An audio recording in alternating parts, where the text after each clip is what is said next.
Calling all beginners learning Portuguese, this is an essential lesson if you want to master the building blocks for the whole Portuguese language. I am of course talking about the alphabet, how to correctly pronounce each letter, and I'm even going to give you a word to go with each one. This is going to be so useful if you need to spell something like your name in an official situation. If you're moving here and you've got lots of documents that you need to get done, you definitely want to avoid any confusion when you are doing spelling. So we're going to give you your own NATO alphabet to use. Even though there isn't an official one in Portuguese, we've kind of made one up with some everyday words that people commonly use to describe these letters. So this lesson is going to be super useful. So let's get started with this very quick fire lesson. Our first letter is A. A. A de Ana. This is such a common name in Portugal that it's a really good one to use if you want to emphasize that you're saying the letter A. B. B. B de bola. Nice and simple. B for ball. C. C. C de cão.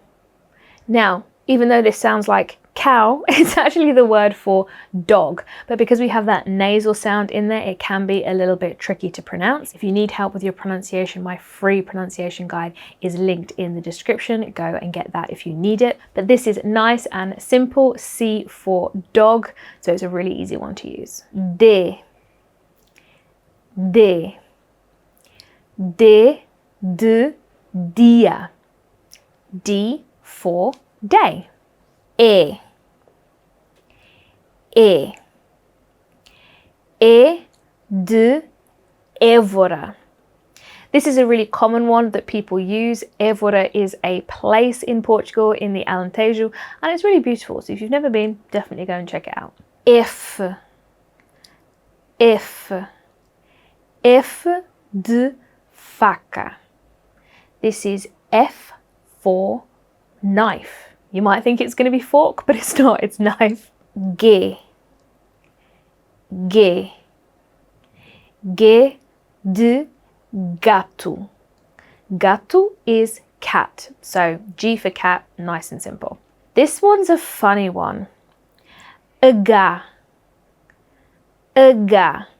This is how we're going to say the letter H, but also you need to remember that when we have an H in Portuguese, it's going to be silent. So there's actually not going to be much confusion if you're saying out loud the letter H. We're not going to confuse it with another letter. But we could say H de hospital, but the H is silent, so it's kind of redundant. I. I. I de igreja. Now this one's a difficult one for people to get their head around because it sounds like our letter E, right? But this is actually how we're going to pronounce an I in Portuguese. So I for church, a very important word in Portugal. Jota. Jota. Now this sound might be a little bit difficult for you to make, but think about the words in English. Pleasure, treasure. We have that kind of zh sound. So that's what a J is going to sound like. Jota. We would usually say Jota de João. A very common name in Portugal, just like Ana. This one's a really good one to use, but again, look out for that nasal sound. That A tilde O is an ow. Practice that one. Next up, we have capa. Now, it's really important to note that there are a couple of letters in the alphabet that just don't exist in Portuguese. They are K, W, and Y, which is why we have these kind of strange sounding names for those letters. And we're not really going to find a Portuguese word that corresponds to that letter. So we have capa for K, capa. And an example of a word would be something foreign, like a kiwi, the cute little fruit. L. L. L de leão. another nasal sound for you there. I want you to be careful with pronouncing your L's. In Portuguese, your tongue needs to be a bit further back in your throat, rather than the la la la la la we have here right at the front of our mouth. Portuguese L is a bit further back, which is why we call it a dark L. L. It's kind of more happening in our throat back here. M. M. M de Maria.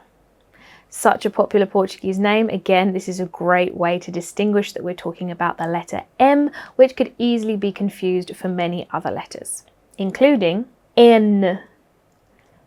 N. N de natação. This is swimming, and again, by using a kind of longer word, we're making it obvious which letter we're saying. O. O.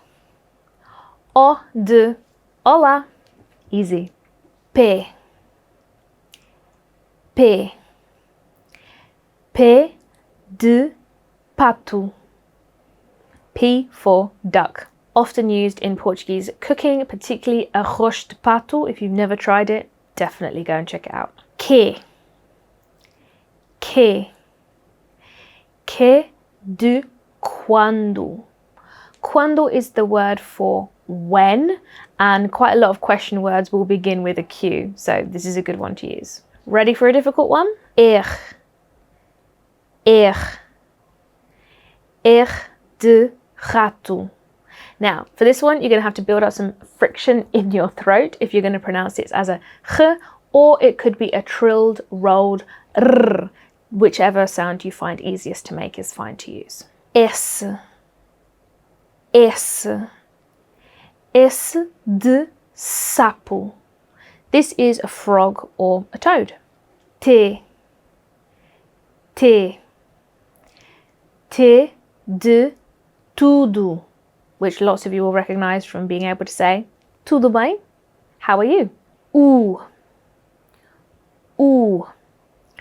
U de uva. U for grape. Now, again, this might be one that's a little bit difficult to get our head around because it sounds like a double O in English, so this can often be confusing. But this is actually how we're going to pronounce a U sound. Also, how we pronounce O's when they're on the end of a word. This is one of the tips that I talk about in my free lesson for beginners. We dive into pronunciation a lot. I'll link it in the description in case anyone is interested in checking that out next. V. V de vaca. Vaca is cow, but we can also refer to carne de vaca as beef as well. So if you're at the butcher's, this is also something you might ask for there. Next, we have one of those letters that does not exist in Portugal, so we simply call it W.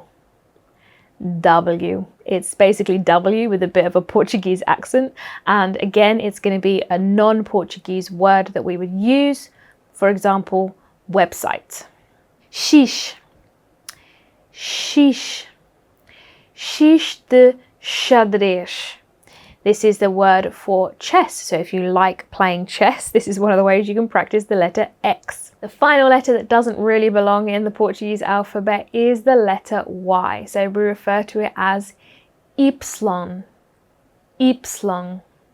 So again, you're only going to find non-Portuguese words that are spelt with this letter. The Portuguese will actually replace a Y with an I in words like yoga or yogurt. So you're not really going to see a Y around very much. Finally, we have Z. Z. Z de zebra. We all know what one of those is, don't we? So have you mastered it yet? You can watch this video as many times as you need to, pause and repeat the pronunciation of the letters and the words. And if you enjoyed this, don't forget I do have a full hour-long lesson for beginners. We tackle pronunciation, basic grammar, and also how to understand locals when they speak. So it's linked in the description. I would love to see you there. I'll be back next week with more tips and tutorials to improve your confidence and conversation skills in Portuguese. So make sure you're subscribed so you don't miss a thing. Ciao for now.